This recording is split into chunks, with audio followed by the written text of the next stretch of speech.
Hello दोस्तों, कैसे हैं आप सब। तो एक बार फिर स्वागत है आप सभी का आज के सेशन में चाय पे चर्चा। तो आज का विषय है हमारा, एक घटना कल हुई थी मेरे किसी परिचित के साथ, मेरे ही सामने और मेरे ही द्वारा क्या उसमें तो ऐसा था कि मेरे हाथ से ही उन्होंने ट्रांजैक्शन कराया और मुझे डिटेल नहीं बताई, है ना। तो उनके साथ हो गया फ्रॉड इस चक्कर में। तो शुरुआत करते हैं आज के टॉपिक की। आज का टॉपिक है ऑनलाइन फ्रॉड।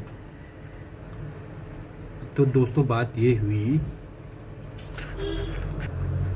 कि मेरे एक मित्र के साथ हो गया ऑनलाइन फ्रॉड। तो ये बात है सोचने वाली, है ना।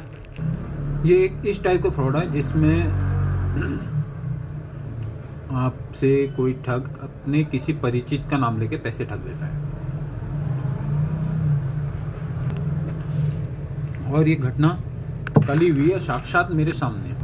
तो कैसे भी मैं आपको समझाता हूँ और आपको बताता भी हूँ कि इससे बचना कैसे चाहिए। क्योंकि मेरे पास कई लोग आते हैं, बहुत लोगों को तो मैंने होते हुए कई लोगों के पैसे बचाए भी हैं। क्योंकि अगर किसी के पास कॉल आती है, वो हमारा काम है मनी ट्रांसफ़र का, तो वो हमारे पास आता है, कहता है कि इस अकाउंट में पैसे डाल दो। तो हमें लगता है कि अगर वो किसी अनजान के उसमें पैसे डलवा रहा है तो हम उससे पूछते हैं कि किसका अकाउंट है, क्यों डलवा रहे हो पैसे। अगर उसने हमें सही बता दिया तो हम बचा लेते हैं उनके पैसे फंसने से। अगर हमें झूठ बोलते हैं वो, तो फिर तो हम कुछ नहीं कर पाते। मेरे पास कई लोग आए हैं, लोकल के कई लोग आए, कई लोगों को मैंने समझा बुझा के उनके पैसे बचा भी दिए। उसके बाद दोबारा कॉल नहीं आता उनका कभी, है ना। तो कल क्या हुआ, कल की कहानी में बताता हूँ आपको। तो दोस्तों, कल हुआ ये मेरे पास आए, उनका नाम तो मैं नहीं लूँगा, ऐसे ही बता देता हूँ, अच्छा नहीं लगता। तो उन्होंने मुझसे कहा कि यार फलाना व्यक्ति है और इसके उसमें 20,000 रुपये डालने हैं। ठीक है। तो जिससे वो फ़ोन में बात कर रहे थे, वो उनसे कह रहा था, वो उनसे उनके परिचित, मतलब जिसके वहाँ वो काम करते हैं, उनका नाम लेके बात कर रहा था। ठीक है। तो उसने कहा कि मैं अभी हॉस्पिटल में हूँ और मैं तुम्हारे इसमें 35,000 रुपये डलवा रहा हूँ, मुझे 30,000 रुपये डाल दो, बाकी मैं कल डलवा लूँगा। ठीक हो गया। उसने उनके उसमें भेज दिया टेक्स्ट मैसेज कि आपके फलाना अकाउंट में 35,000 रुपये क्रेडिट हो गए। ठीक है। अब उनकी गलती ये थी कि उन्होंने अपना बैलेंस चेक नहीं करा कि मेरे उसमें पैसे आए भी हैं या नहीं आए। वो बाहर थे और बाहर खड़े होकर बात कर रहे थे, मतलब। उसके बाद मेरे पास आए तो उन्होंने मुझसे कहा कि पांडे जी ऐसा करो, ये भैया एक नंबर बता रहे हैं और ये नंबर नोट कर लो। ठीक है, मैंने नंबर नोट कर लिया। और अब इनके उसमें आप ना 20,000 रुपये डाल दो। ठीक है। मैंने कहा कौन है, 2-3 बार पूछा मैंने उनसे कौन है। कह रहे कोई जानने वाले हैं। ठीक है। फिर मैंने दोबारा पूछा कौन है, सही बताओ। फिर कह रहे, थोड़ा सोच के कहा, पता नहीं उन्होंने क्या कहा, कह रहे आप डाल दो, मैंने किसी से पैसे लिए थे। अब शब्दों का हेरफेर देखो, शब्दों की वो देखो। उन्होंने मुझसे कहा कि मैंने इनसे पैसे लिए थे का मतलब हो गया पहले कभी लिए होंगे। मैंने सोचा कि बीच में कोई इनको दिक्कत आई होगी तो पहले लिए होंगे। उन्होंने मुझे ये नहीं कहा कि इसने मेरे उसमें अभी पैसे डाले हैं इतने। अगर उस समय वो मुझसे कहते थे कि इसने मेरे इसमें अभी 35,000 रुपये डाले हैं और 30 से मुझसे डलवा रहा है, तो मैं उतने में समझ जाता कि हाँ, ये काम फ्रॉड वाला हो रहा है। तो उन्होंने मुझसे कहा कि मैंने इनसे 35,000 रुपये लिए थे और इनको आप 20,000 रुपये डाल दो अभी। वो 20 कह रहे थे, तो उसने फ़ोन वाले से मेरी बात कराई उन्होंने, तो कह रहा भैया 30 डाल दो। तो मैंने इनको फ़ोन पकड़वा दिया, फिर ये बाहर चले गए। बाहर क्या बात हुई इनकी मुझे पता नहीं। तो फिर ये अंदर आए, इन्होंने कहा चलो 30 डाल दो। तो मैंने उसमें पहले 1 रुपया डाला। मैंने कहा इनसे पता करो कि 1 रुपया आया नहीं आया। तो उस अगले बंदे ने फ़ोन नहीं काटा जब तक इन्होंने पैसे ट्रांसफर नहीं किए। उन्होंने कहा नहीं डाल दो, आ गया। ठीक है। तो मैंने उस अकाउंट में 2,999 रुपये डाल दिए। ठीक हो गया। वो मैंने इसलिए डाले क्योंकि इन्होंने मुझसे कहा था कि मैंने इनसे 35,000 रुपये लिए थे का मतलब हो गया पहले लिए होंगे कभी। इन्होंने ये नहीं बताया कि 35,000 रुपये इसने मेरे अकाउंट में अभी डाले हैं, उसमें से 30 मुझसे अपने दूसरे अकाउंट में डलवा दें। अगर ये कहते तो बात यहीं पर ख़त्म हो जाती। ठीक हो गया, तो ये चले गए 29,000 रुपये डलवा के बाहर। मैंने फ़ोन काट दिया। अभी जैसे ही बाहर गए तो हुआ ये, उसका फ़ोन आ गया दोबारा। फ़ोन आ गया तो ये बाहर ही चले गए थे दोबारा से। मैं अपना काम में लगा था तो ये बाहर चले गए। अचानक से मेरी कानों में आवाज़ पड़ गई कि वो कह रहा था, उसने कहा कि मैंने आपके उसमें 55,000 रुपये और डाल दिए हैं, तो आप मेरे को 55 और डाल दो। जब मैंने इनके इसमें से पैसे ट्रांसफ़र करे तो मुझे दिख गया था कि इतने पैसे डालने के बाद इनके इसमें 3,000 रुपये बचे हैं। ठीक है, तो इन्होंने उसने कहा कि 55,000 रुपये डाल दो, डाल दिया है मैंने आपके में से, तो आप मुझे 55 और डाल दो। ठीक है, मेरे कान में आवाज़ पड़ गई। ये बाहर ही थे, मैं कंप्यूटर अपने सिस्टम से उठ के बाहर चला गया। मैंने कहा पहले मुझसे बात कराओ कि कौन है ये। ठीक है, तो इन्हें फिर भी पता नहीं था कि मेरे अकाउंट में से इतने पैसे कट गए हैं और पैसे नहीं आए। तो ये मुझसे कह रहे हैं कि मेरे अकाउंट में तो 31,000 रुपये बचे हैं और ये कह रहा है 55 डाल दो। मैंने कहा 31 कहाँ बचे, 3,000 रुपये बचे हुए हैं आपके अकाउंट में। तो कह रहे क्या इसने पैसे नहीं डाले। मैंने कहा क्यों डाल, मैंने कहा नहीं। तो मैंने इनका बैलेंस चेक करा तो इनके उसमें 3,000 रुपये थे। इनके 55,000 रुपये डालते कहाँ से, इनके अकाउंट में अगर पहले से होते तो ये हो सकता है कि डाल भी देते। तो गनीमत ये थी इनके अकाउंट में 30,000 ही रुपये थे। अगर इनके अकाउंट में मान लो 1 लाख रुपये होते तो ये 55,000 रुपये भी ट्रांसफ़र कर देते, इन्हें अंदाज़ नहीं आता। तो उसके बाद मैंने उस व्यक्ति से बात करी तो वो जिनके वहाँ ये काम करते हैं उस मालिक का नाम लेके इनसे बात कर रहा था कि मैं फ़लाना व्यक्ति बोल रहा हूँ। मैंने इनसे फ़ोन लिया, मैंने उससे बात करी। कह रहा मैं ये फ़लाना व्यक्ति बोल रहा हूँ, इनके मालिक को मैं भी जानता हूँ। तो ये उनका मालिक का नाम लेके कह रहा था कि मैं ये बोल रहा हूँ। मैंने कहा कौन बोल रहा हूँ भाई, कौन क्या।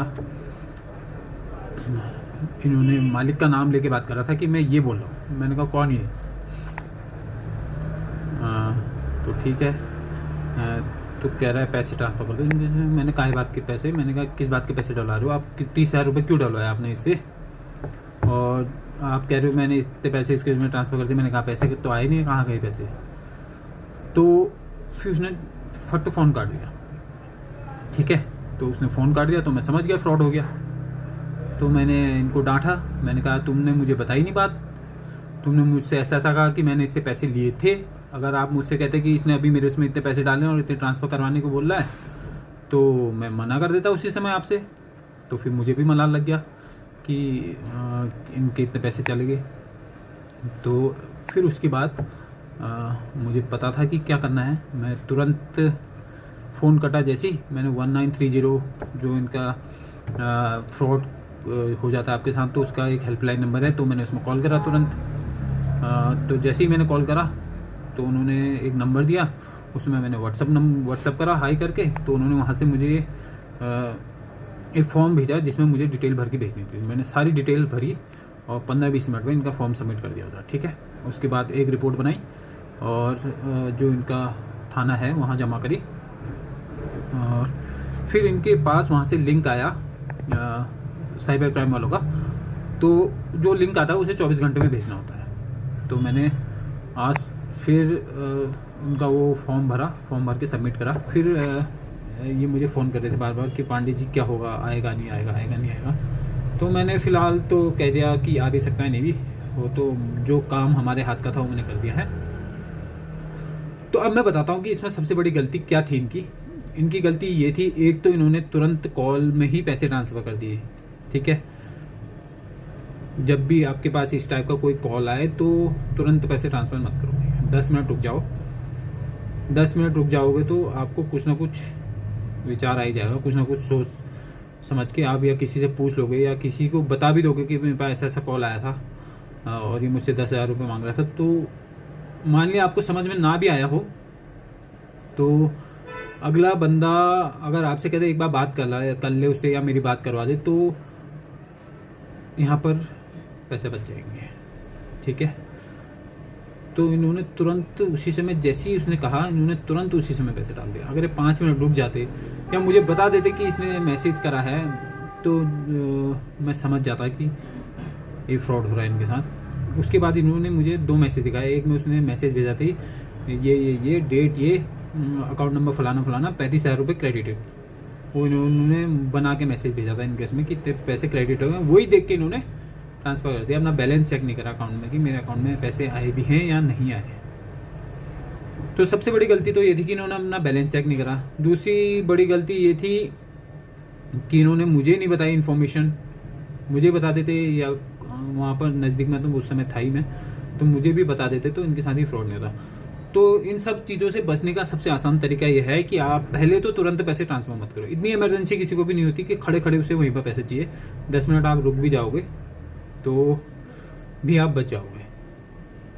मेरे पास इससे पहले भी कई लोग आए हैं, उनको किसी ने 80,000 रुपये ट्रांसफ़र करे, किसी ने 90,000 रुपये। फिर बाद में मेरे पास रिपोर्ट लिखाने आए थे, कई लोग आए थे। तो हो जाता है ऐसा। तो ध्यान रखें कि आपके पास जब भी किसी परिचित का फ़ोन आए, या तो आप उनके नंबर पे, पर्सनल नंबर पे कॉल कर लो, या तो आप तुरंत पैसे मत डालो, किसी से बात कर लो जो नज़दीक में आपके जान पहचान वाला हो या कुछ भी हो। तो काफ़ी हद तक इससे बच सकते हैं, ठीक है।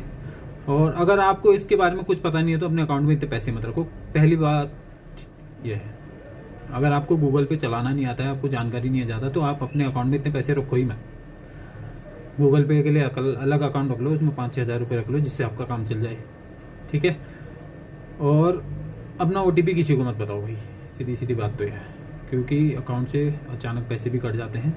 कभी कभी ऐसा होता है कि बच्चे आपके मोबाइल में लगे हों, कुछ ऐप डाउनलोड करी हो, तो आपकी सारी जानकारी तो ऐप के थ्रू चली जाती है। क्योंकि जब भी आप कोई ऐप डाउनलोड करते हो तो उसमें परमिशन मांगता है, उसमें आपके दोस्तों की, रिश्तेदारों के नंबर हो गया, फ़ोटो हो गई, आपकी सब कुछ चले जाता है। तो सबको पता चल जाता है कि आप क्या कर रहे हो, कहाँ हो, अभी क्या कर रहे हो, किसके वहाँ काम कर रहे हो, है ना। तो आजकल तो हर कोई सोशल मीडिया का ज़माना है, सब जानते हैं कि ये इसका फलाना दोस्त है। आपकी फेसबुक में खोल के देख लेंगे कि आपके क्लोज फ्रेंड कौन है, आपके फ्रेंड कौन है, आपकी फैमिली कौन है। तो किसी का भी, दोस्त का भी, भले ही किसी का फ़ोन आता है, तो आप या तो उसको कॉल करके उसके उसमें डाल दो। कॉल नहीं कर पा रहे तो अगर आपका दोस्त है तो अपने दोस्त के जो नंबर में जिसमें आप बात करते हो रोज़, उसमें डाल दो। कम से कम वो आपको पैसे वापस तो लौटा देगा, है ना। भरोसा करना अलग बात है, और जांच करना और समझदारी इसका दूसरा पहलू है।